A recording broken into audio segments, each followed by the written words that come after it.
My Uncle Martin's Words for America. Martin Luther King Jr.'s niece tells how he made a difference by Angela Farris Watkins, Ph.D., illustrated by Eric Velasquez.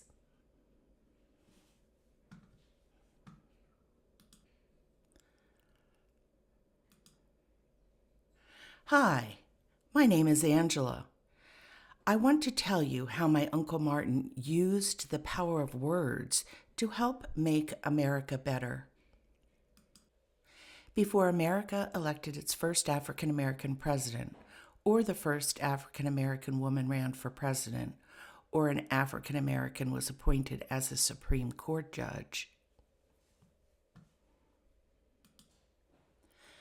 before African Americans became astronauts or Hollywood directors or billionaires, America was a very different place. There were laws in America that made life difficult for African Americans. These laws kept African Americans from exercising their civil rights, such as being able to choose where to eat, drink, shop, or live. They were called Jim Crow laws. Jim Crow laws prevented African Americans from enjoying life as other people did. African Americans were segregated, kept apart from white Americans. Some people believed in segregation. They were prejudiced. My Uncle Martin did not believe in Jim Crow laws or segregation. He was very disturbed by the way things were in the United States. He became a leader of the American Civil Rights Movement. His name was Martin Luther King Jr. Uncle Martin worked hard to change Jim Crow laws. He stood up and spoke out against them. He said to crowds of hundreds and thousands of people that new laws should be created that would give African Americans their civil rights. It was a good thing he did because people stopped and listened to him. His deep and captivating voice had rhythm and vibration, just like music. Uncle Martin's voice had power, and so did his words. Uncle Martin believed that the solution to changing Jim Crow laws was love. So he used words of love, and that's when America began to change. Slowly and bit by bit, America changed. When prejudiced people bombed his house, where his wife Coretta, my aunt, and his first baby Yolanda, my cousin, were at home, Uncle Martin said with a loud voice, "Nonviolence!" The prejudiced people bombed his house because they didn't want him to fight against Jim Crow laws. Nonviolence means that you will not use hate, weapons, or harmful words to solve your problems. You will only use love. Some people wanted to fight back with guns, but Uncle Martin said nonviolence or non-existence.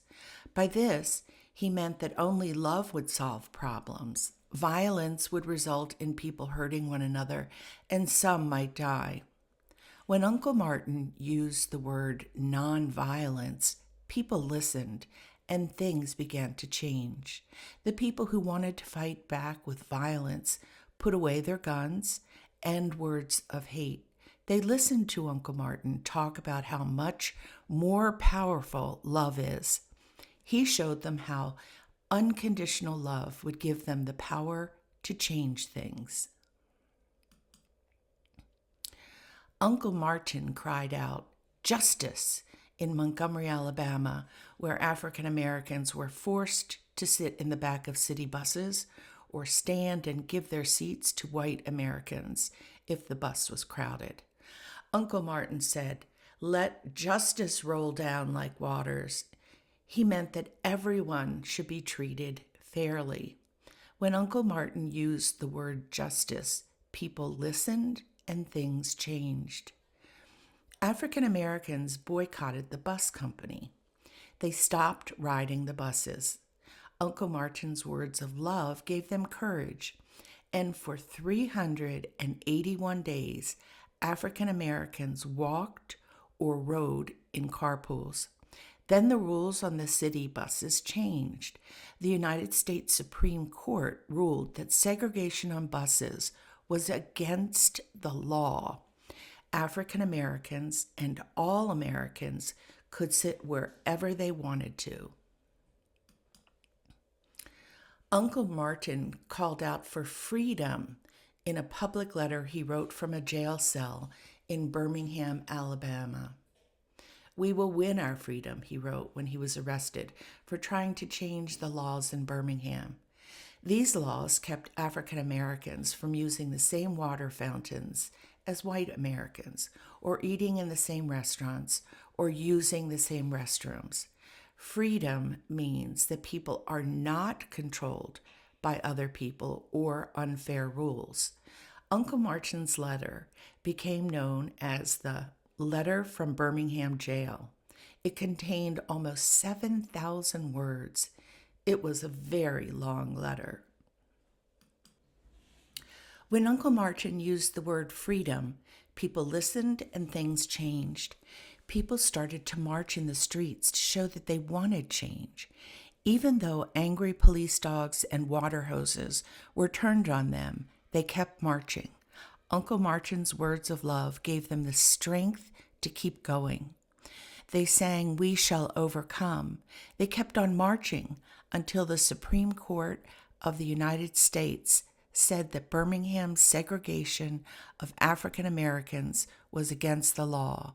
African Americans could enjoy public places just like everyone else.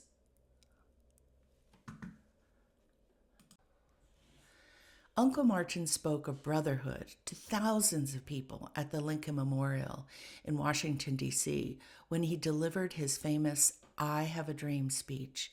Standing on the steps of the Lincoln Memorial, Uncle Martin said that we should all sit down together at the table of brotherhood. By that, he meant that we should all come together and love each other like family. When Uncle Martin used the word brotherhood, the people listened and things changed. African Americans and white Americans returned to their homes and worked even harder to end the laws that prevented African Americans from enjoying public places like amusement parks and hotels all over the United States. Soon after, a new law was passed, the Civil Rights Act of 1964, and segregation at parks, hotels, and other public places ended. Uncle Martin shouted equality to thousands of people in Selma, Alabama, in order to remove the laws that kept African Americans from voting. Equality means that no one is treated differently from anyone else. When Uncle Martin used the word equality, people listened again and things changed. Thousands of people marched. They started in Selma and headed for Montgomery, Alabama. Angry mobs of police and prejudiced people stopped their first attempt, but the marchers started again a few days later. Uncle Martin's words of love kept them motivated. The second time they made it, they marched all the way to Montgomery, almost 55 miles. It took 5 days and 4 nights, but the people kept on marching, and they marched without fear. Again, they sang, "We shall overcome. Love will see us through. We shall overcome." After the march, a new law was passed. The 1965 Voting Rights Act ruled that it was against the law to do things that would keep African Americans from voting, like charging them a poll tax and giving them difficult tests. African Americans could then go straight to the voting polls like everyone else. I'm so glad Uncle Martin spoke because people listened and America has never been the same.